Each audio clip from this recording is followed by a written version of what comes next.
Très bien. Écoutez, nous allons commencer. Donc, bonjour à tous et à toutes. Nous sommes réunis aujourd'hui pour le webinaire sur la mobilité internationale et européenne dans l'alternance pour la branche de la branche de la chimie. Ce webinaire, on l'a prévu sur une durée d'1 heure et quart. Donc, on va essayer de se tenir à ce timing. Donc, nous avons en sommaire et nous allons effectivement pouvoir voir ensemble un certain nombre d'éléments. L'introduction tout d'abord de France Chimie pour à peu près 5 minutes. Nous aurons ensuite la présentation au Codesi des chiffres de l'alternance et du contexte de la mobilité internationale et européenne avec la mobilité, donc le cadre général, les données chiffrées et le zoom sur la branche de la chimie. Puis nous aurons le financement de la mobilité internationale et EuroApp Mobilité qui nous évoqueront ces sujets. Et enfin, nous aurons le témoignage de l'entreprise EuroAPI, pardon, que je remercie aussi d'être là aujourd'hui.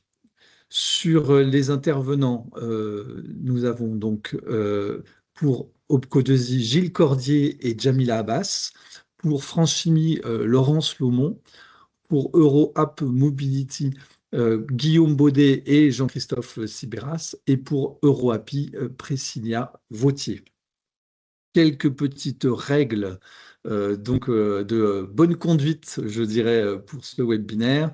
Donc, on vous invite à poser vos questions dans le chat pour que vous puissiez avoir des réponses au cours du webinaire. On essaiera aussi à la fin d'avoir une question de temps-réponse si on en a le temps. Vous avez vu qu'effectivement les micros sont coupés et les caméras aussi, mais on pourra essayer d'ouvrir effectivement ceux qui auront, si on a le temps, la possibilité de prendre la parole. Et puis, on vous demandera aussi de partager tous les points de vue avec bienveillance. Voilà, donc on va démarrer donc avec France Chimie et Laurence Lomont. Merci Laurence. Bonjour à tous et à toutes. Écoutez, je vous souhaite la bienvenue dans ce webinaire consacré à la mobilité internationale des apprentis. France Chimie a inscrit déjà depuis plusieurs années la promotion de l'apprentissage au cœur de sa stratégie emploi-formation, qui a d'abord été illustrée en 2021 par son engagement dans le cadre d'un accord stratégique de filière. Qui a été suivi ensuite par un accord de branche qui avait pour objectif d'augmenter de plus 30% en 5 ans le nombre d'alternants dans la branche. Ce seuil a été atteint en 2023 et en 2024. En 2025, pour renforcer son engagement, France Chimie a officialisé son adhésion à l'EAFA, qui est une initiative européenne en faveur du développement de l'apprentissage et qui rassemble des États, des entreprises, des établissements de formation, des associations et des partenaires sociaux. Donc, nos engagements sont sur plusieurs axes. Le premier est d'accroître tout d'abord l'offre d'apprentissage sur le territoire national, de garantir la qualité des formations avec 90% d'un taux de réussite dans le cadre de nos certifications professionnelles de branche, de favoriser et de renforcer l'inclusion et l'égalité, de valoriser l'image des métiers avec l'ensemble en fait des actions que nous pouvons conduire sur le territoire avec nos partenaires que sont les France Chimie régionales. Les actions aussi que nous menons sur le terrain, mais aussi tous les partenariats que nous avons avec les acteurs de l'orientation et de l'éducation. Et puis de favoriser la mobilité européenne des apprentis en promouvant le partenariat noué entre EuroApp Mobility et l'OPCO2I. Donc après ces quelques mots introductifs, écoutez, je vais laisser la parole donc à Gilles et à son équipe, à nos partenaires et puis à l'entreprise EuroAPI que je remercie pour sa présence. Voilà, donc bon webinaire à tous. Merci Laurence. Eh ben, Gilles et Jamila, c'est à vous. Merci Laurence, bonjour à toutes et à tous. Déjà, effectivement, pour représenter, on ne le représente plus, mais OPCO2I et notamment les données chiffrées. Alors, 2024, puisque nous n'avons pas encore finalisé l'activité alternance au titre de 2025, et donc ça, ce sont les sources de notre rapport d'activité de 2024 que vous pouvez retrouver dans sa version complète sur notre site internet. Et 2025 est en pleine rédaction, donc vous le retrouverez également cette année. Donc pour constituer, on est 29 branches professionnelles, dont la branche de la chimie.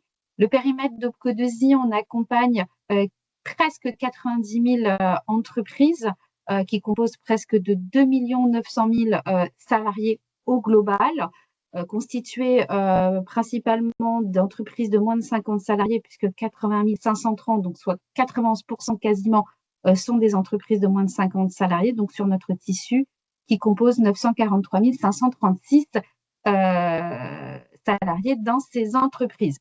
Au niveau de la répartition hommes-femmes, dans l'interindustrie, 70% d'hommes, 30% de femmes. On est plutôt bon par rapport à d'autres secteurs, mais voilà, on fait des actions, et notamment dans l'alternance, vous le verrez, sur la féminisation au sein des alternants. Sur la partie apprentissage, donc en 2024, le nombre d'entreprises qui ont conclu au moins un contrat d'apprentissage était de 20 347. Donc quasiment la même chose sur 2023, véritablement. On ne considère pas que c'est une baisse, pour un nombre de stagiaires de 84 878. Donc on voit que la part d'apprentissage, quand on regarde les chiffres, effectivement, est plus importante, mais on a aussi le contrat de professionnalisation qui est présent. Sur les niveaux de formation en apprentissage, eh bien, effectivement, on a un panorama qui va du bac CAP, BP, bac jusqu'au niveau ingénieur sur cette partie-là. Et principalement sur les contrats d'apprentissage, on voit les entreprises qui sont utilisatrices, en tout cas qui font appel à l'alternance. Donc on a ce fameux tissu de TPE de moins de 50 salariés qui constitue la grande masse d'entreprises qui font appel à l'alternance, sans oublier bien sûr nos entreprises de 300 salariés et plus sur la répartition des stagiaires au sein des entreprises. Donc voilà la vision globale de 2024 sur l'interindustrie et Opco2i. Et ensuite, bien sûr, on vous a fait un focus sur la chimie. Donc là, on rentre plus précisément dans vos entreprises. Donc, toujours sur les chiffres 2024, pour avoir une bonne comparaison, eh bien, on avait 10 400 alternants, dont 7 952 nouveaux alternants au sein des entreprises. 1466 entreprises ont eu recours à l'alternance, donc c'est au moins 34% des entreprises, versus on a vu 28%. Donc la chimie fait appel, en tout cas les entreprises de la chimie font appel à l'alternance, ce qui a mobilisé entre le contrat de professionnalisation et contrat d'apprentissage presque 850 organismes de formation et CFA. Donc, on voit qu'on a une proportion de nouveaux alternants, et comme l'a dit effectivement Laurence, il y avait une volonté de progression d'alternants d'emploi dans les entreprises, en tout cas depuis 2020 à 2024, et on le voit, on est passé de 3,2 à 4,6, donc la part des alternants au sein des entreprises de la chimie, avec une proportion finalement, quand on regarde 2024, de femmes. Donc, en comparaison à ce que je viens de dire sur l'industrie, on voit que il y a de la féminisation, en tout cas des alternantes, de l'attractivité, puisqu'on a 6,2% de femmes alternantes pour 3,4% d'hommes. Donc, à vous de voir effectivement si ça correspond à ce que vous pouvez avoir au sein de vos entreprises. Sur la part des entreprises qui font appel à l'alternance, eh bien, on voit qu'on est sur le taux interindustriel en 2024, puisqu'on a 4,8 pour les entreprises de 250 salariés et plus, ce qui correspond au taux interindustriel des 29 branches. Pour autant, on voit, et je le répète, donc sur le tissu des entreprises 10-49 et moins 10 salariés, et notamment sur les moins 10 salariés, qu'il y a une forte proportion aussi d'utilisation du recours à l'alternance et de la part des alternants au sein des entreprises de moins de 10 salariés. Ensuite, si on regarde les évolutions du nombre de nouveaux alternants, bon, c'est ce que je viens de dire, on voit vraiment cette forte proportion.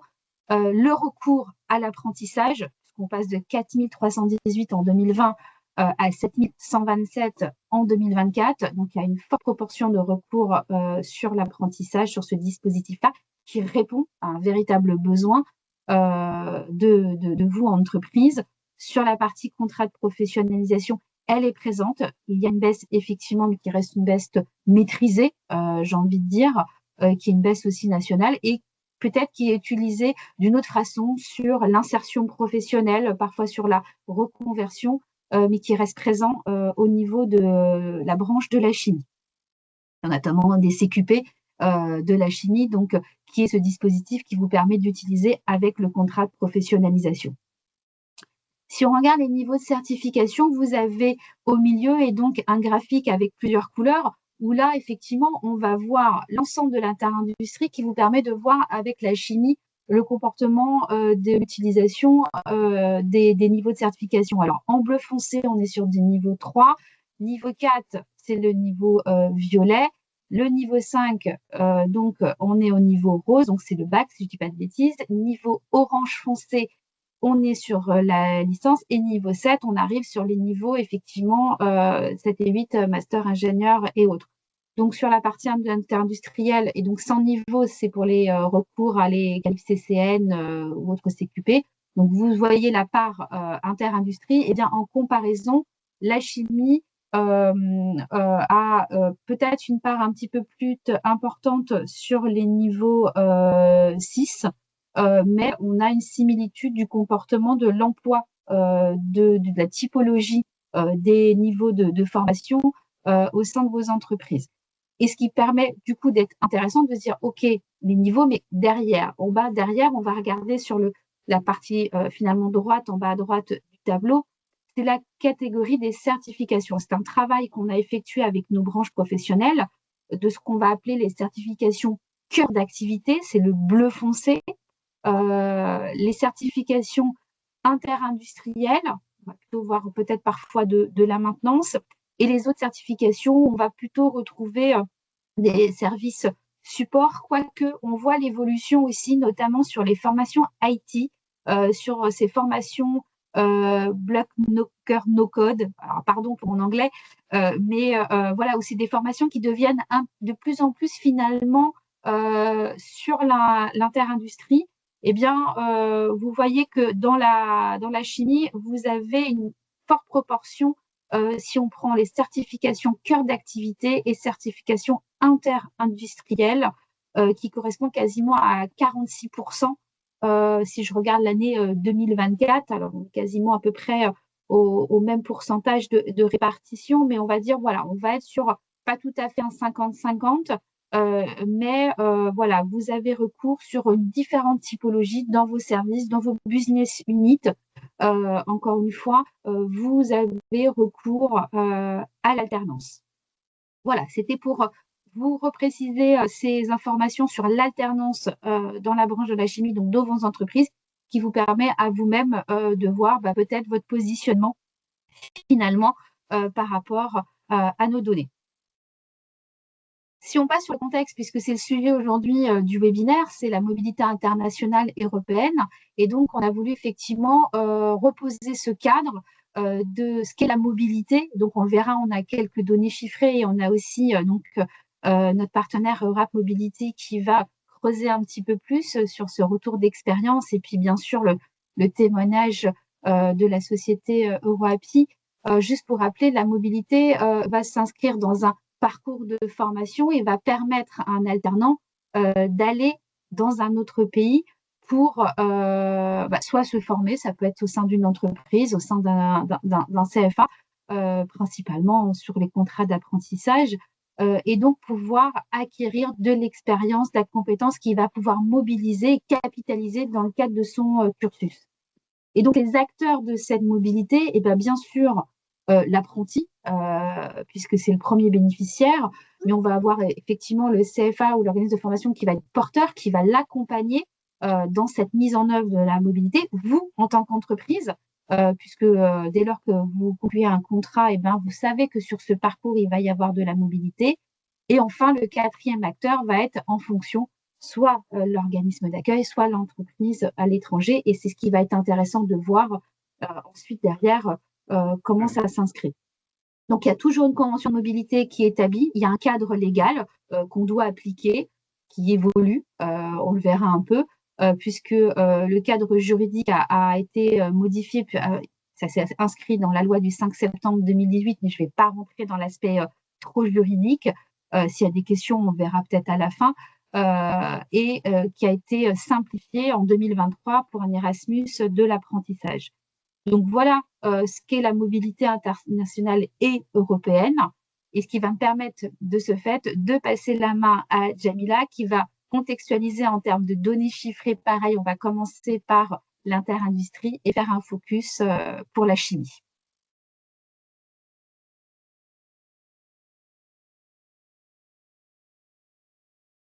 Il faut mettre ton micro, Jamila. Oui, merci Gilles. Donc, en ce qui concerne les données de la mobilité internationale et européenne dans l'interindustrie, donc on va commencer par l'année 2023 pour voir un peu quelle est l'évolution jusqu'en 2025. En 2023, les branches qui ont le plus utilisé ce dispositif, qui ont le plus envoyé des apprentis en mobilité internationale et européenne, sont la métallurgie, l'industrie pharmaceutique, la chimie qui est en troisième position, l'industrie électrique et gazière et la plasturgie. Pour des formations qui sont plutôt sur le top 5 des formations de niveau 7, donc master et ingénieur, nous avons quand même une formation de niveau 4, donc, qui est le bac technicien en chaudronnerie industrielle, qui a également concerné par cette mobilité internationale. Si en 2024, nous avons à peu près les mêmes branches qui envoient donc les apprentis en mobilité internationale. Nouvelle arrivée, c'est la fabrication de l'ameublement, mais nous avons toujours la métallurgie, la chimie en deuxième position, l'industrie pharmaceutique, l'industrie électrique et gazière et la plasturgie qui a été remplacée par la fabrication de l'ameublement.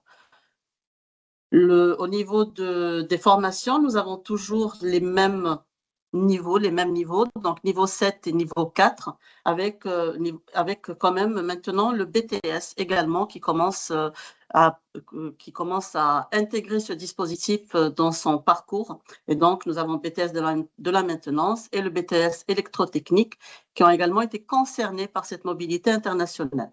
Au niveau des chiffres, nous avons une constance au niveau des chiffres qui restent donc sur ces diplômes-là, sur le même niveau. Mais on voit quand même que pour les branches, nous avons quand même une augmentation du nombre d'apprentis qui partent en mobilité. En 2025, ce ne sont pas les chiffres définitifs puisque la mobilité en général se fait sur la deuxième année du parcours, voire la troisième année du parcours si nous sommes dans un parcours d'ingénieur. Donc, pour le moment, 2025, les branches qui ont le plus utilisé ce dispositif demeurent inchangées. Donc, métallurgie, industrie électrique et gazière, chimie, industrie pharmaceutique et fabrication de l'ameublement, avec des niveaux qui sont un peu plus diversifiés par rapport à 2023, où on avait beaucoup de niveau 7. Bon, on constate que sur 2025, nous avons quand même du niveau 7, du niveau 5, donc BTS, et du niveau 4, qui est le Bac Pro, avec des chiffres qui sont légèrement en augmentation. Donc, mais je le répète, ce ne sont pas des chiffres définitifs vu que les départs en mobilité n'ont pas encore tout été effectués pour 2025. En ce qui concerne la chimie, on constate qu'entre 2023, où on avait 683 bénéficiaires, et 2025, où on a 1271 bénéficiaires, nous avons une augmentation de l'utilisation de ce dispositif de la part des entreprises de la chimie, avec des niveaux, le niveau qui est le plus utilisé reste quand même le niveau 7, ingénieur et master, mais on constate quand même que nous avons également du niveau 4 et du niveau 5 sur les années 2000 qui a augmenté par rapport à 2023. Donc 2023, c'est le gris, 2024, c'est le gris foncé et 2025, c'est l'orangé. Et on constate que nous avons quand même une augmentation par rapport à 2023 de l'utilisation de ce dispositif dans les différents niveaux, notamment niveau 3, 4 et 5. En ce qui concerne la répartition hommes-femmes, on a un peu plus de femmes d'apprentis femmes qui partent en mobilité. 52% en 2023, 56% en 2024 et 54% en 2025. Donc, on est quand même sur une stabilité à ce niveau-là, contre 48% en 2023, 44% en 2024 et 46% en 2025 pour ce qui est des apprentis hommes. Et sur le niveau des formations concernées, comme je l'ai dit un peu avant, c'est plutôt majoritairement des formations de niveau 7 qui mobilisent en priorité ce dispositif-là.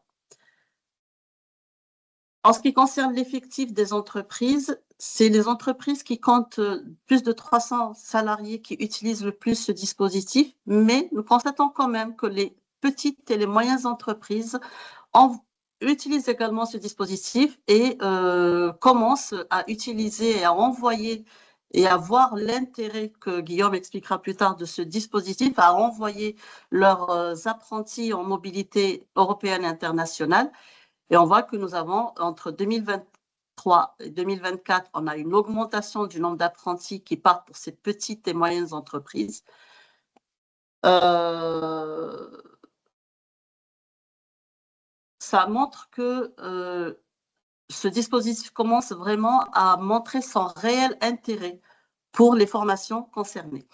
En ce qui concerne les régions, en moyenne, nous avons l'Île-de-France les entreprises d'Île-de-France qui utilisent le plus ce dispositif à hauteur de 36% et la région PACA et Auvergne-Rhône-Alpes qui en utilisent aussi le plus à raison de 10%.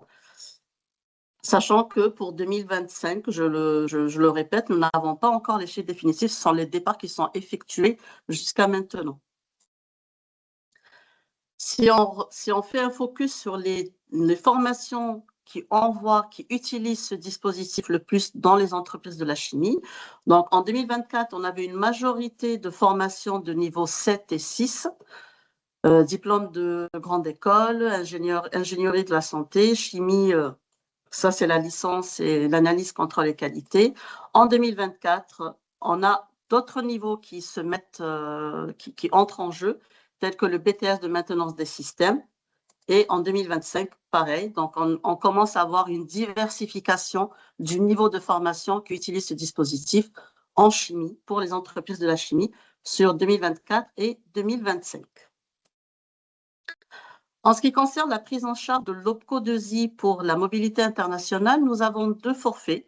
Nous avons un forfait pour une mobilité courte, donc inférieure ou égale à 4 semaines, donc 28 jours, qui est à hauteur de 800 € par contrat, et un forfait mobilité longue, donc supérieur à 4 semaines, qui est un forfait à 1 600 € par contrat. Nous avons juste une exception pour les entreprises de l'industrie électrique et gazière, qui, eux, prennent en charge 800 € par mois de mobilité. Le forfait obligatoire, le forfait du référent mobilité au sein du CFA, il est à 500 €. Pour cette mobilité, nous avons donc des documents qui sont transmis à OPCO2I.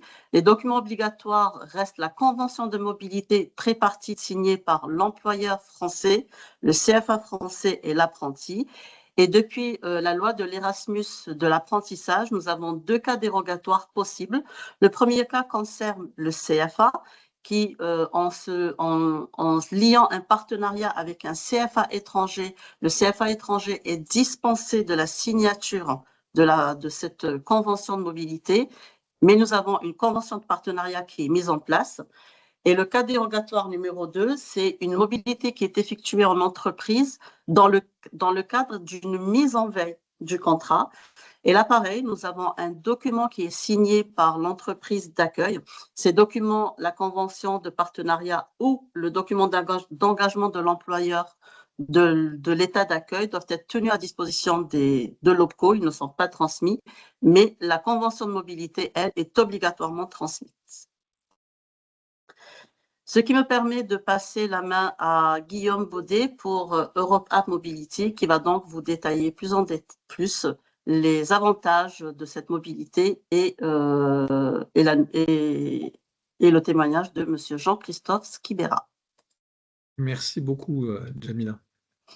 Bonjour à tous, merci beaucoup à l'OPCO2I et à la branche de la chimie de nous avoir permis de nous exprimer. Je suis accompagné de Jean-Christophe Sibéras qui se présentera tout à l'heure, qui, au-delà de ses liens avec votre branche, est un administrateur de notre association et s'occupe de coordonner nos relations avec le monde des employeurs, d'où sa présence à mes côtés aujourd'hui.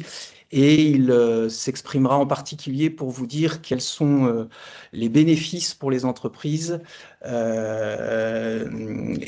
ce qu'il a lui-même constaté. Notre association Europe Mobility, elle a été créée en 2020 par l'ancien ministre Jean Arthuis, qui est toujours notre président.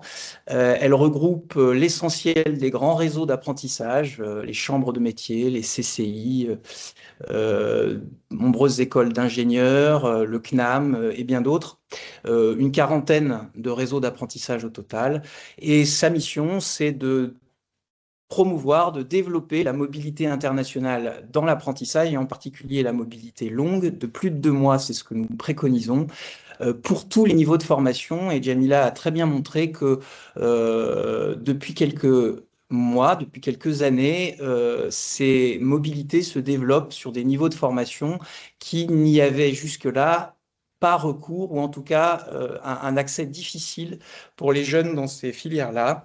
Et notre action consiste à accompagner ces CFA-là en particulier pour qu'ils insèrent dans les parcours d'apprentissage des périodes de mobilité internationale. Et pour faire cela, nous expérimentons avec un certain nombre d'entre eux et puis nous professionnalisons des référents en mobilité. Alors, comment se définit la mobilité internationale des apprentis? Oui, cette introduction, on peut la passer, Jamila. La mobilité internationale des apprentis, elle se définit de manière simple de cette façon. Il s'agit d'une période d'apprentissage à l'étranger qui fait partie intégrante d'un parcours.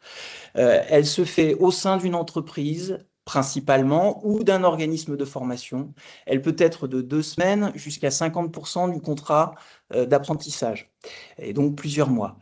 Pour tous les niveaux de certification, et ça c'est un point important que nous souhaitons, sur lequel nous insistons beaucoup, la mobilité ne doit pas être réservée aux seuls étudiants et apprentis des niveaux supérieurs. Ensuite, c'est une mobilité qui se fait dans le cadre de l'alternance, mais qui peut emporter une suspension du rythme de l'alternance. L'apprenti en mobilité ne continue pas son alternance pendant cette période à l'étranger, dans la plupart des cas. Et enfin, cette mobilité, elle s'effectue avec 2 statuts possibles, la mise à disposition ou la mise en veille du contrat d'apprentissage. Et je ne vais pas m'attarder maintenant sur ces 2 aspects-là, on y reviendra probablement d'ailleurs dans vos questions. Et enfin, il ne faut pas confondre la mobilité internationale des apprentis et l'apprentissage transfrontalier. Nous sommes là sur 2 sujets différents. L'apprentissage transfrontalier, il s'agit en fait d'un apprenti qui se forme d'un côté de la frontière et qui rejoint chaque jour une entreprise qui est située de l'autre côté. Donc il y a une question d'unité territoriale qui fait qu'on n'est pas véritablement dans de la mobilité internationale. Alors, la mobilité internationale, vous le savez tous parce que vous l'avez vécu dans vos propres expériences, elle emporte des bénéfices multiples pour les jeunes d'abord, c'est les premiers concernés. Mais aussi, elle emporte des bénéfices pour vos branches, pour la vôtre en particulier. Alors, je ne vais pas m'attarder sur ces chiffres que vous connaissez probablement, ces aspects démographiques qui fait que l'Union européenne est en demande de main-d'œuvre qualifiée, et puis que les effectifs de jeunes en formation ont tendance, partout en Europe, à diminuer. Donc, dans ce contexte assez défavorable, nous pensons et nous constatons que le couplage entre l'apprentissage et la mobilité internationale renforce l'attractivité des formations et des métiers. Et donc, nous pensons que vos filières, vos branches ont tout intérêt à s'y intéresser pour en faire un facteur d'appréciation de l'apprentissage. un facteur d'attractivité sur les métiers en tension, et je pense que Jean-Christophe Sibéras pourra en témoigner tout à l'heure, pour valoriser l'image aussi des filières industrielles qui parfois sont un peu dévalorisées aux yeux des jeunes. La mobilité internationale est une manière de la rehausser dans leur appréciation. Et puis enfin, un facteur de rapprochement important entre les entreprises et l'appareil de formation, puisque sa mise en œuvre exige un dialogue constant entre les entreprises et les CFA. Et enfin, c'est un outil au service de vos branches, et nous vous encourageons à vous saisir. Et je crois que si ce webinaire a été mis en place, c'est bien parce qu'il y a une intention de la part de la chimie. Alors, la mobilité internationale, est-ce une opportunité ou est-ce une contrainte pour les entreprises? Dans un certain nombre de cas, il s'agit bien d'une contrainte. Elle est obligatoire pour les apprentis ingénieurs. Elle doit être d'un minimum de 6 semaines. C'est une prescription de la CTI pour obtenir un diplôme. Les jeunes qui visent ces diplômes-là doivent accomplir une période à l'étranger. C'est d'ailleurs pour ça que ces filières-là ont, dans un premier temps, porté la dynamique, puisqu'il fallait la mettre en œuvre pour obtenir les diplômes. Dans un certain nombre d'autres cas, elle est prescrite par un certain nombre de CFA, en particulier par les CFA qui nous ont rejoints à Europe Mobility, qui ont décidé d'en faire un élément important de leur stratégie, et donc qui la prescrivent pour leurs apprenants, quels que soient d'ailleurs les niveaux. Et enfin, il s'agit d'une période qui peut être inscrite dans un contrat d'apprentissage pour les CFA les plus audacieux, ou en tout cas les plus avancés. Elle est inscrite dans le contrat d'apprentissage, et donc en quelque sorte, lorsque une entreprise passe contrat avec des jeunes de ces centres-là, elle devient systématique puisqu'elle est prévue. Et enfin, et ça c'est un sujet un peu en devenir, mais il s'agit d'un indicateur de qualité, et que les pouvoirs publics commencent à voir la mobilité comme l'indication de la qualité de l'offre de formation, notamment parce que les CFA qui la mettent en œuvre doivent développer une ingénierie très particulière et avoir recours à des moyens humains professionnalisés. Enfin, pour nous, et c'est ça l'essentiel, je crois, c'est ce qu'il faut retenir, c'est une opportunité parce que renforce l'attractivité pour une majorité de jeunes. Toutes les statistiques, toutes les études menées auprès des générations, les fameuses enquêtes générations menées chaque année, montrent que la proportion des jeunes à vouloir accomplir une mobilité internationale avant la fin de leur parcours de formation ne cesse de progresser. Elle était déjà très forte dans l'enseignement supérieur, et elle monte maintenant dans des niveaux de formation inférieurs, et notamment avant le bac. Beaucoup de jeunes disent maintenant, en entrant en formation, qu'ils veulent accomplir une mobilité internationale. C'est un facteur de compétitivité parce qu'une entreprise qui s'en saisit peut en faire un outil, par exemple, de mission et d'innovation avec des partenaires à l'étranger si elle en a, mais aussi de benchmark. Et on a aussi beaucoup d'exemples de cet ordre. C'est un outil RH pour identifier les talents, et je crois que c'est ce que Jean-Christophe Sibéras dira tout à l'heure.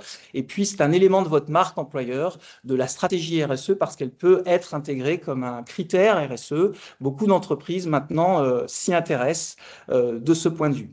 Et puis enfin, dernier point, c'est un moyen d'engager les équipes dans une dynamique collective, parce que, par exemple, les maîtres d'apprentissage sont aussi éligibles au programme Erasmus et peuvent accomplir des mobilités pour accompagner quelques jours ou quelques semaines un apprenti qui effectue une mobilité. Il peut s'y rendre avant, il peut s'y rendre pendant, il peut s'y rendre après. Et c'est le moyen aussi de renforcer la cohésion des équipes autour de ce sujet.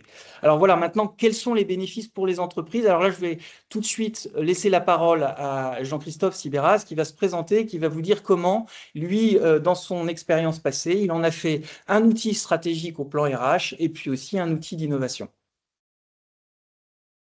Merci Guillaume. Bonjour à tous et à toutes. Je suis particulièrement évidemment heureux de retrouver la branche chimie et son OPCO. Aujourd'hui, effectivement, je passais 10 ans dans la chimie de 2009 à 2019 chez Rhodia, puis chez Solvay. Et à cette occasion d'ailleurs, et c'est comme ça que j'ai rencontré Jean Arthuis, nous avions essayé chez Solvay, on l'a fait d'ailleurs concrètement, de faire bénéficier certains de nos apprentis d'une mobilité internationale dans nos sites, dans nos établissements. Et on en a d'ailleurs réussi en Allemagne et au Portugal, hein, avec des niveaux techniciens, plutôt techniciens, centre de recherche. Alors, et c'est à cette occasion-là, effectivement, pourquoi on l'a fait à l'époque, parce que je m'étais rendu compte, là, en tant que DRH, que malheureusement, un certain nombre de nos jeunes n'avaient aucune expérience internationale et risquaient d'en avoir jamais. Là, pour le coup, une fois embauchés, alors que effectivement, quand on est sur, comme vous l'avez bien montré dans la chimie et dans l'industrie en général, les diplômes d'ingénieurs, pour les raisons qui ont été évoquées, ont presque toujours une expérience de mobilité internationale, mais dès qu'on descend en dessous des niveaux 7, et bien là, en réalité, dans les entreprises, moi j'avais en face de moi effectivement des salariés qui n'avaient pas de culture internationale, et c'était vraiment un gros handicap dans des entreprises mondiales où les interactions sont quotidiennes avec tous les pays dans lesquels on est installé, de ne pas pouvoir effectivement ne serait-ce que cette culture internationale qui permet de se rendre compte que le monde est diversifié, que même nos interlocuteurs dans la même entreprise, quand on discute de la France vers la Chine, etc., on a du mal à se comprendre. Et une manière de se comprendre, c'est de savoir que le monde est varié. Et une manière de comprendre que le monde est varié, c'est quand même d'aller traîner ses guêtres, si je puis dire, pardonnez-moi cette expression un peu familière. Et si l'entreprise vous donne cette occasion pendant l'apprentissage, c'est vraiment, il y a un retour exceptionnel. Car en effet, là pour le coup, et d'expérience, le jeune qui revient, il revient différent. Il n'est plus le même quand il est au retour d'une mobilité internationale. Et du coup, je salue tout de même les chiffres hein, que vous avez présentés parce qu'ils sont vraiment passionnants. D'ailleurs, Guillaume, si cette présentation, j'aimerais bien pouvoir la voir aussi parce que vraiment, je suis très heureux de voir la progression de ce qui se passe bien sûr dans l'industrie, mais dans la chimie en particulier, parce qu'effectivement, c'est la clé du succès quand on voit que vous, en fait, la branche s'y est mise très fortement. J'ai vu également les aides que vous apportez. Alors qu'à l'époque, quand j'étais aux manettes, si je puis dire, là, pour le coup, on essuyait les plâtres et c'était quand même vraiment le tout début des choses. Mais ce sur quoi je voulais vraiment insister, là, pour le coup, c'est effectivement l'impact pour le jeune quand il revient, parce qu'il s'est confronté à l'international. Et c'est un impact, bien sûr, c'est tout à fait mentionné, il faut s'adapter à d'autres contextes, donc il faut faire preuve de souplesse. On part à l'étranger, vous le savez, souvent il faut se débrouiller, donc ça donne un sens de l'autonomie, ça oblige à oser, enfin toute qualité en termes de skills, de soft skills, qui sont extrêmement utiles ensuite dans le travail. Je dirais que pour l'entreprise, c'est aussi dans un monde où le monde des jeunes, si je puis dire, devient pénurique. Et on sait que dans la chimie, on a parfois un peu de mal à recruter et à attirer vers la chimie, comme malgré tous les efforts qui sont faits depuis des années d'ailleurs, que je salue pour valoriser ce que nous faisons et tous les métiers extraordinaires de la branche. On a parfois du mal à attirer, donc effectivement, c'est une corde supplémentaire à notre arc pour attirer des jeunes compétences. Car en effet, finalement, le jeune, quand il a été à l'international, non seulement il revient différent, mais au fond, petit 1, il a plus de chances de rester dans l'entreprise, parce qu'il y a des inconvénients de l'apprentissage, c'est qu'on ne peut pas obliger un jeune, évidemment, en contrepartie, à être embauché dans l'entreprise après son apprentissage. Donc on gagne une chance supplémentaire, puisque le jeune, il aura connu 2 établissements, 2 sites de la même entreprise, c'était mon expérience, et il revient beaucoup plus armé, ayant beaucoup plus grande connaissance chances de l'entreprise, donc plus de chances de l'entreprise de la garder. Et puis au fond, le jeune qui a fait l'international, c'est l'élite de demain, en fait. C'est un peu comme les classes dans les collèges et les lycées, les classes internationales, c'est un peu les futurs chefs d'équipe pour les ouvriers, ou les futurs agents de maîtrise, ou les futurs cadres, ou cadres supérieurs ou dirigeants dans les étages effectivement de management. Donc c'est là, on a effectivement ce qui est dit là, on a là des gisements de talents particulièrement qu'on va suivre dans les RH et dont on va accompagner la carrière ensuite dans les entreprises, parce que là, on a effectivement l'excellence même de ce dont on a besoin dans des entreprises tout à fait internationales. Et puis, last but not least, c'est quand même l'employabilité, c'est-à-dire que le jeune derrière, son expérience internationale lui garantit quand même aussi un atout si jamais l'entreprise connaît des difficultés, ce qui peut arriver. Au fond, le fait d'avoir sur son CV un parcours international, on le sait en tant que RH, c'est un vrai plus qui est apprécié. Donc c'est aussi un atout pour l'employabilité future, qu'elle ait lieu dans l'entreprise, comme je viens de le dire, ou qu'elle ait lieu en dehors de l'entreprise, à une époque où les jeunes ne feront pas forcément leur carrière dans la même entreprise. De ce point de vue-là, il y a une dimension responsabilité sociale de l'entreprise, c'est-à-dire préparer les jeunes à leur avenir pour l'entreprise, mais aussi à leur avenir dans la société. Voilà, donc moi je voulais un peu témoigner à la fois de ce que dans l'univers Eurodia, ex-Rhône Poulenc, puis Solvay, ce que nous avions fait. Je sais qu'aujourd'hui ça continue. Et tout ce qu'on a pu en retirer pour les jeunes et aussi finalement pour notre vie collective en société. J'insiste pas évidemment sur les gains qu'on a pour le jeune citoyen en termes de citoyenneté européenne et prise de conscience de l'importance de l'Europe dans le monde d'aujourd'hui. Voilà, je vous remercie.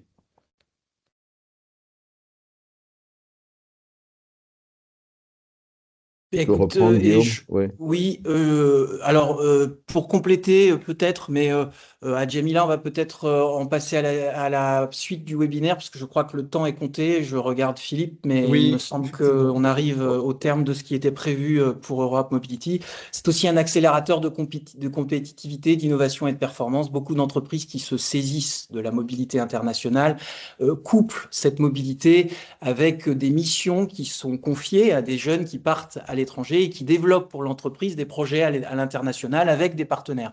Nous avons pléthore d'exemples de cette nature-là. Et donc, nous invitons aussi à vous en saisir dans ce but-là. Voilà. Donc, je pense, Djamila, que je rends la parole à la personne qui doit suivre. Après, si vous voulez, Guillaume, comme Gilles et Jamila ont été un peu plus rapides, si vous avez encore 2-3 minutes, si vous voulez rajouter quelques informations, mais c'est comme vous voulez.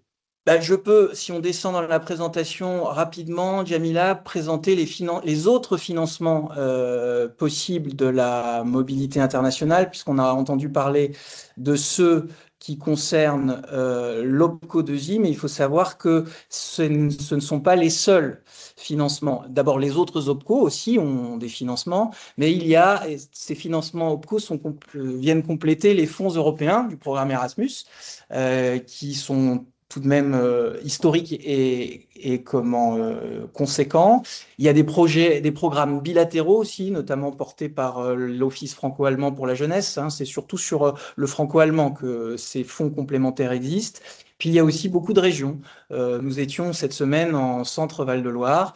C'est une région qui complète les financements sur les apprentis, en particulier des niveaux, des premiers niveaux de qualification, en octroyant des bourses et puis bien entendu les autres OPCO, je le disais.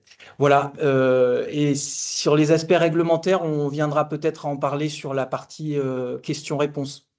C'est ça, voilà. Merci.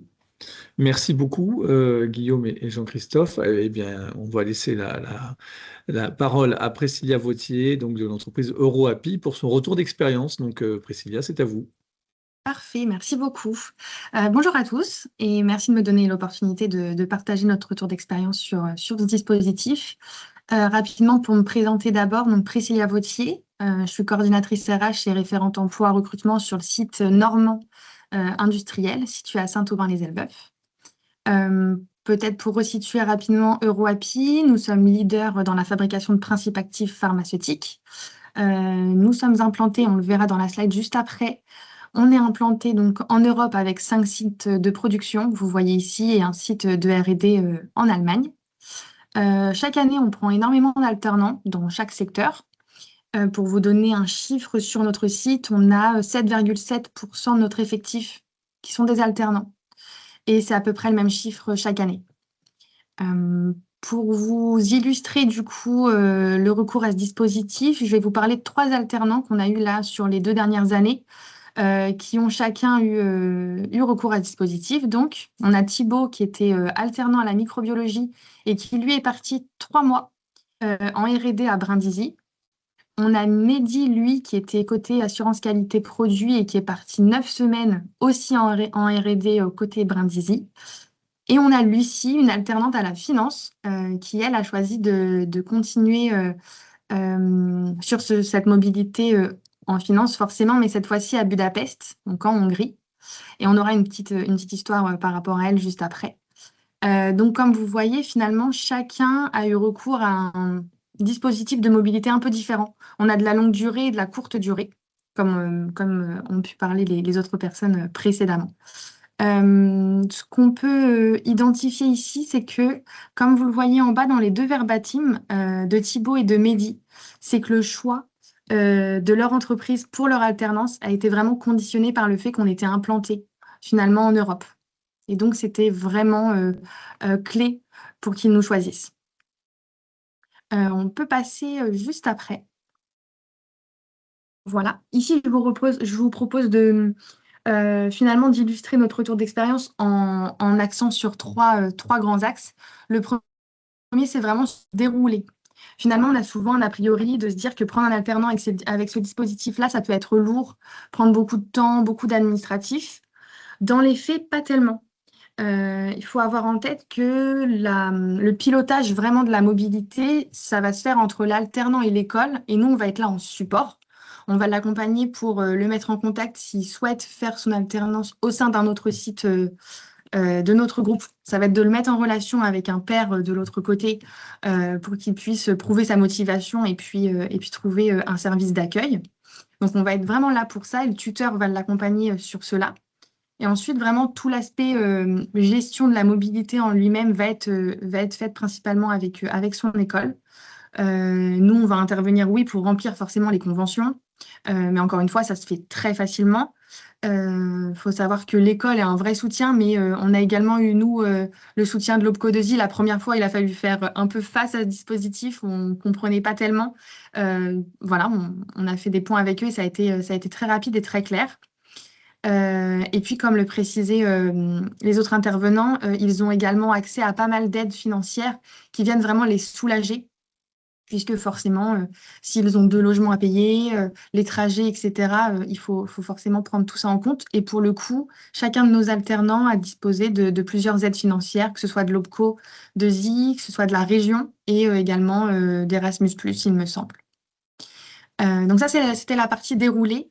Pour la partie bénéfices, on a interviewé justement nos trois alternants pour qu'ils nous fassent leur retour d'expérience véritable. Je vous ai mis du coup tout ce qu'ils ont pu me partager. Pour eux, ils ont vraiment, la principale chose, c'est une meilleure autonomie, puisqu'en effet, ils sont partis seuls, ils ont dû gérer quand même, mine de rien, leur mobilité tout seuls, bien qu'accompagnés. Ils ont vraiment développé et senti que leur confiance en eux s'est beaucoup développée, puisqu'ils ont dû aller faire face à d'autres personnes, une autre culture, un autre langage, d'autres méthodes de travail.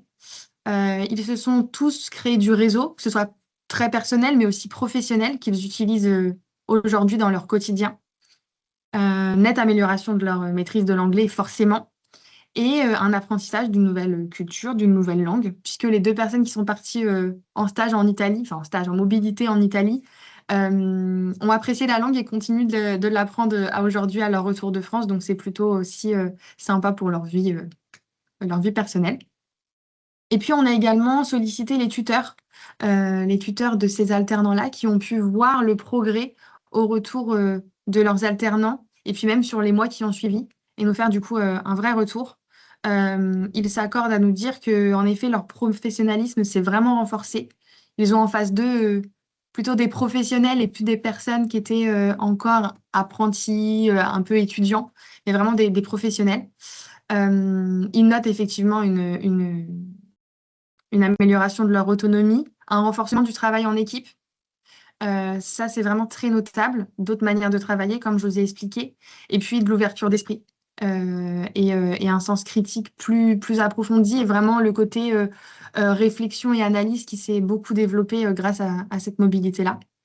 Et puis forcément, ils sont reboostés quand ils reviennent de cette mobilité. Ils ont des choses plein la tête, ils ont envie de faire et de rendre aussi à l'entreprise ce que l'entreprise leur a permis d'acquérir. Donc c'est vraiment une relation, si on peut dire, très gagnante-gagnante. Et ensuite, en bas, je vous ai mis quelques verbatims, justement, encore une fois, vraiment du mot à mot de ce qu'ils ont pu me partager.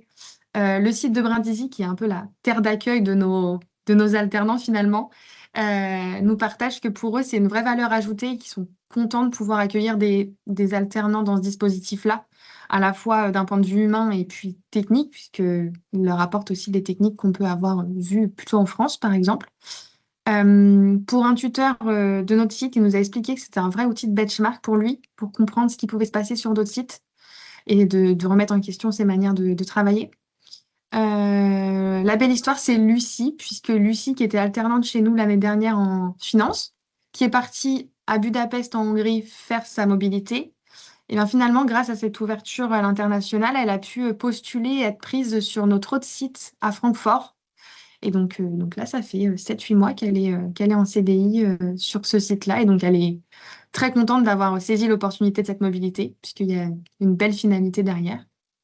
Et Medine, lui, nous fait part que ce parcours alors lui, il me semble, c'était 9 semaines. C'était un vrai atout majeur pour son employabilité. Et puis, ça a permis de valoriser finalement son parcours. Donc, voilà un petit peu vraiment le témoignage de nos partenaires alternants, tuteurs et sites d'accueil. Et en tout cas, si je peux en effet vous conseiller quelque chose, c'est de moins d'essayer avec un alternant. Une année, vous vous lancez, essayez, et puis vous verrez. Et nous, ça fait plusieurs années qu'on le fait, et du coup, on continue de le faire, puisque c'est un vrai atout pour tout le monde, pour les alternants, pour les sites d'accueil, pour notre entreprise, pour notre marque employeur, et, et voilà ce que je pouvais vous partager. Merci beaucoup, Priscilla. Le voyage forme plus que la jeunesse grâce à vous, puisque on voit derrière les données chiffrées, la législation qu'on vous a rappelé, des histoires, et ça fait plaisir. Donc, merci beaucoup pour votre témoignage, ainsi que celui de Jean-Christophe hein, sur Merci à vous. vos expériences. Je n'ai pas vu de questions dans le fil de la conversation, mais si vous en avez, n'hésitez pas à lever la main et je vous donnerai la parole. On a encore un petit peu de temps. C'est moi qui ai une question en fait. Bon, merci.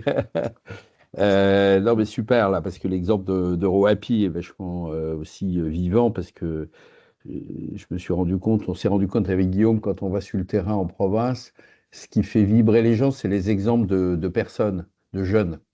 En fait, pour motiver et pour faire accrocher, c'est vraiment l'incarnation par des exemples vivants. Et merci donc à EuroAPI de nous avoir donné ça à partager. Ma question est la suivante, c'est dans votre présentation tout à l'heure, effectivement, alors on n'a pas mentionné, mais là je crois que ça maintenant ça a été bien clarifié par Guillaume, qu'il y avait aussi les autres financements au-delà du financement des OPCO que je salue, là, les plus de 4 semaines, moins de 4 semaines, etc. Donc ça, j'espère que toutes les entreprises de votre périmètre, elles ont bien conscience de toutes les aides que l'OPCO peut procurer. notamment effectivement les financements Erasmus plus qui ont été évoqués dans les conventions qu'on peut signer. Moi, je préside effectivement un CFA, on a une convention avec Erasmus plus, ce qui vient que, au fond, au total, quand on rencontre des jeunes, moi, ce qui m'a frappé, c'est qu'on leur dit, bon, finalement, entre l'OPCO et Erasmus, ça a été pour vivre là-bas. Ils m'ont dit, OK.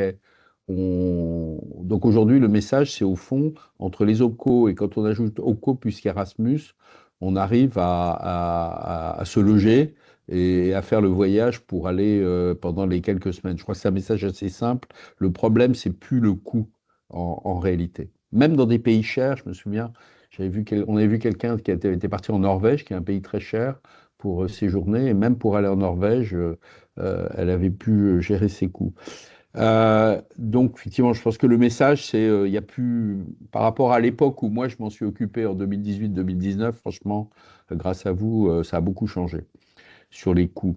Ma question est la suivante. Dans la présentation, il est dit que le contrat de travail est mis en veille. C'est ce que j'ai vu. Or, justement, l'objectif de la loi de 2023, enfin la loi Maillard, c'est justement de permettre les deux formules, c'est-à-dire soit le contrat de travail est mis en veille, soit les deux sont ouverts, soit il y a maintien du contrat de travail et donc de la rémunération dans le pays initial, etc. Parce qu'on s'était rendu compte, effectivement, très rapidement après la loi de 2018, que l'obligation de mise en veille qui était prévue, elle était un frein. Et donc, la souplesse donnée par la loi Maillard, c'est d'avoir les deux modalités. Donc, ma question, c'est effectivement pourquoi c'est pas prévu, ça, que le contrat puisse être maintenu et fonctionner tel quel pendant la période de mobilité internationale. Voilà, c'est ma Gilles, question. Là. Je ne sais pas merci. Ouais, voilà. Merci pour je la vais- question, Gilles. Je vais y répondre rapidement. En fait, il n'y a pas d'obligation, c'est-à-dire que les deux sont mis à disposition, sont possibles pour l'entreprise. Après, ça va Voilà. être un choix. On ne peut pas impulser une entreprise à dire faites plutôt de la mise à disposition ou de la mise en veille. C'est vraiment un choix, hein, et je pense que Priscilla pourrait le dire. On voit ce qu'on veut faire. Après, il y a tout un ensemble de choses qui impulsent ce choix. Ça peut être un choix financier, ça peut être de se dire il va partir longuement. Est-ce que du coup on a les capacités à garder notamment la rémunération, hein, c'est un des cas. Donc, ce qu'il faut qu'on fasse, c'est que effectivement, c'est sensibiliser, informer quelle va être la valeur ajoutée de tel ou tel choix par rapport à l'entreprise, mais ça reste quand même à l'entreprise de décider si elle veut faire une mise à disposition ou une mise en veille. C'est plus lié effectivement à une durée de contrat. Mais mon point, c'était, Guillaume, je vois que vous avez bien vu le point, mais c'est sur votre présentation, on ne parle que de mise en veille, on ne parle pas de la mise à disposition. Non, Ou il y alors, avait j'ai pas bien les bien deux. vu, j'ai Non, peut-être il pas y avait bien bien vu. les deux. Ah, Et même dans pardon. une des Autant pour slides moi, de alors. Rati, D'accord. on voit que effectivement, il y a la possibilité d'avoir les deux et qu'elle n'est plus une contrainte de durée, mais les deux sont possibles. Guillaume? Juste parce que comme on a un peu de temps, en fait, il s'agit de la slide que je n'ai pas présentée dans la présentation Europe Mobility. Je suis passé sur ce point pour permettre à chacun d'avoir un temps de parole. Donc, si Jamila veut remonter, je peux en parler rapidement avec un visuel. C'est vers la fin on de va ma remonter. Alors, présentation. en attendant que Jamila repartage, je vois la question, peut-on recevoir le support de présentation? Vous l'aurez par mail, évidemment, à l'issue de cette présentation. Et pour ce qui concerne effectivement les informations des aides, vous pouvez vous rapprocher de votre conseiller OPCO2I, bien évidemment. Peut-être que Priscilla peut nous orienter aussi vers d'autres référents qui ne seraient pas d'OPCO2I, mais en tout cas, OPCO2I est à même de vous répondre. Donc, je redonne la parole à Guillaume. Et je dirais juste, Pardon, et Jamila. le référent mobilité du CFA qui Oui. a aussi mis normalement voilà toutes les informations et capacités à pouvoir organiser, puisque c'est le CFA qui va être porteur de cette mobilité. Comme l'a très bien dit Priscilla, c'est vrai que c'est lui, il y a un référent mobilité, donc il a cette charge d'organiser, d'accompagner, d'identifier et les liens avec l'OPCO.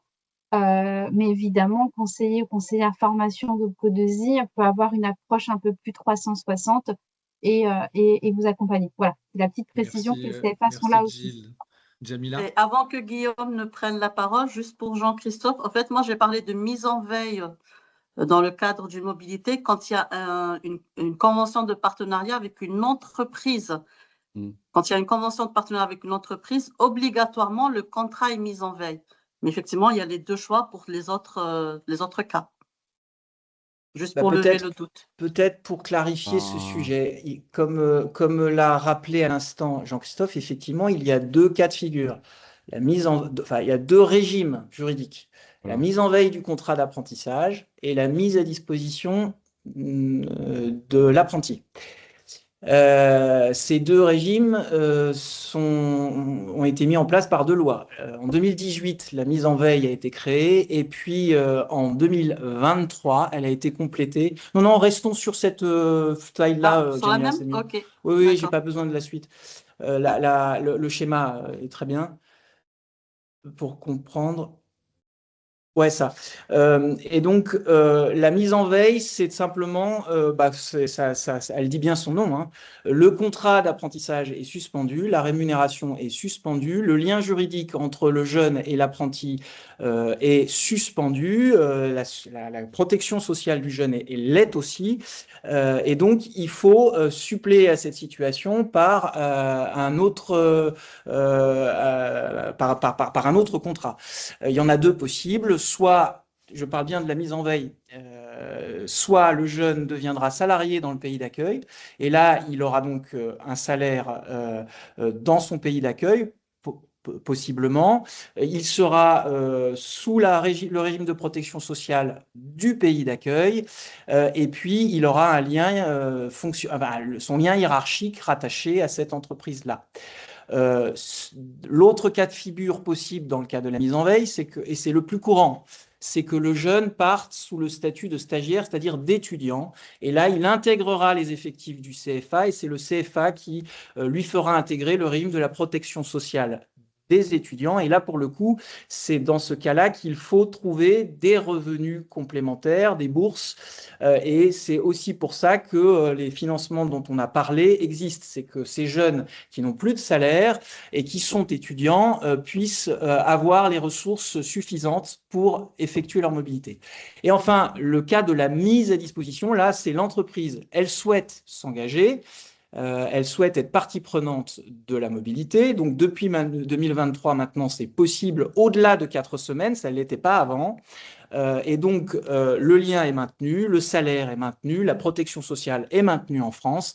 Et donc, le jeune, en quelque sorte, est un salarié de son entreprise qui accomplit une période de travail. Je ne veux pas utiliser le mot mission à dessein parce que ça fait appel à d'autres éléments juridiques, mais il s'agit bien d'un salarié qui effectue une période de travail à l'étranger. Donc, voilà les deux statuts possibles. Et alors, il est important de rappeler que mise en veille ou mise à disposition, ça c'est bien le choix de l'employeur. Rien ne lui est imposé. Le CFA qui est là en appui, ça a été rappelé, qui vient aider aux démarches, va suggérer, va proposer telle ou telle modalité, mais c'est bien l'employeur, en fonction de ses capacités à maintenir un salaire ou pas, qui va choisir une mise en veille ou une mise à disposition. Voilà, les dispositifs aujourd'hui sur le plan réglementaire sont assez complets, les choses sont assez claires, comme l'a dit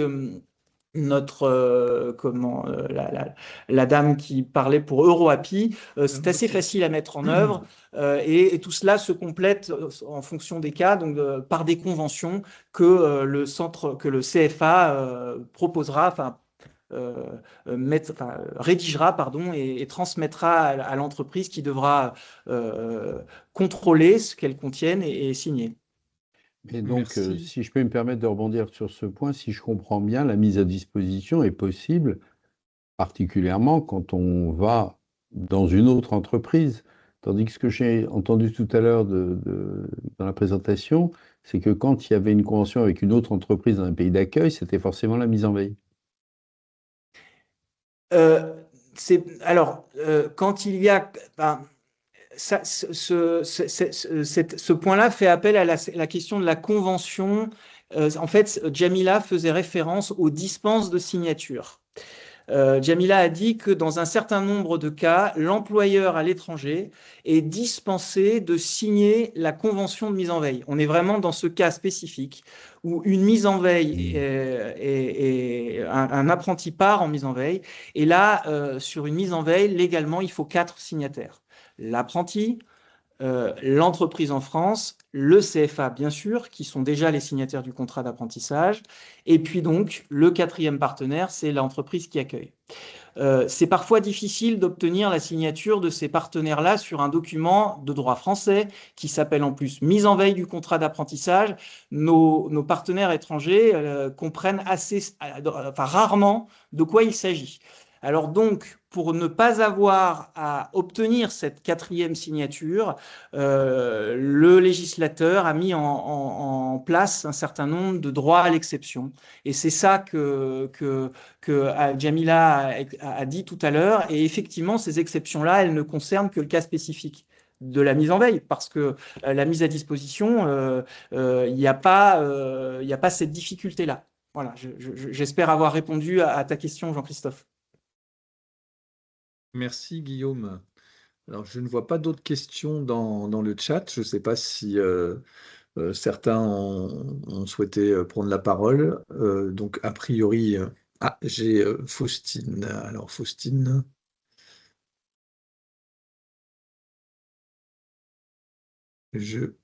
Normalement, vous devez pouvoir vous exprimer, Faustine. Oui, Si bonjour. Bonjour. Merci beaucoup. Effectivement, j'avais une question justement sur cette histoire entre mise à disposition ou mise en veille, parce que là, j'ai un cas actuellement où j'ai demandé à une école s'il était possible de faire justement de mettre en pause le contrat pour un alternant qui doit faire une mobilité internationale. Et ils m'ont répondu que non. En gros, j'ai pas vraiment le choix. C'est mise à disposition et c'est tout. Alors, qui veut La date de répondre? conclusion, elle est de quelle année? La date de conclusion, pardon, de quoi? Du contrat? Oui. L'alternat a démarré chez nous septembre l'année dernière. Ah oui, donc c'est tout nouveau. Alors, il y a Oui. peut-être un manque d'informations, on va dire ça comme ça, au sein du CFA. Alors, moi, ce que je vous propose, c'est de vous rapprocher de votre conseiller ou conseillère formation sur le sujet, lui remonter cette information. On peut prendre contact, nous aussi, avec le CFA et voir le niveau d'information dont il dispose. Comme on vous l'a bien précisé, il n'y a aucune obligation, d'accord? Et donc, après, on peut faire office, effectivement, d'intermédiaire pour voir ce qu'il en est et pour quelles raisons ils avancent ce point-là, mais pas du tout. Voilà, si ce n'est pas votre choix, après, il faut bien en parler, il faut bien être très clair avec l'apprenti, que ça ne soit pas une découverte pour lui, parce que si d'aventure, je n'ai pas envie de dire comme ça, mais ils vendent que automatiquement c'est de la mise à disposition et pas de la mise en veille, bah voilà, il pourrait y avoir un décalage entre ce que va dire le discours et la réalité. Là, ça serait problématique. Mais contactez votre conseillère et puis après, même nous, après, on peut venir en appui si besoin. Vraiment, on est dans le rôle, nous, d'accompagnement avec Djamila, des équipes sur le terrain et même pour les CFA qui relèvent de l'inter-industrie. Voilà. D'accord. Merci beaucoup pour les précisions. Merci. Alors, on a une question de Magali Richard. Je vous ai ouvert le micro. Ouais. Oui, merci beaucoup. Bonjour à tous. Je voulais juste confirmer un point. On est bien d'accord que dans la mise à disposition, l'entreprise d'accueil a l'obligation de signer la convention. C'est que dans la mise en veille où elle est exonérée de ça éventuellement. Oui. D'accord. Voilà, je voulais juste confirmer ce détail-là. Je vous remercie. Mais je vous en prie, merci d'avoir posé une question.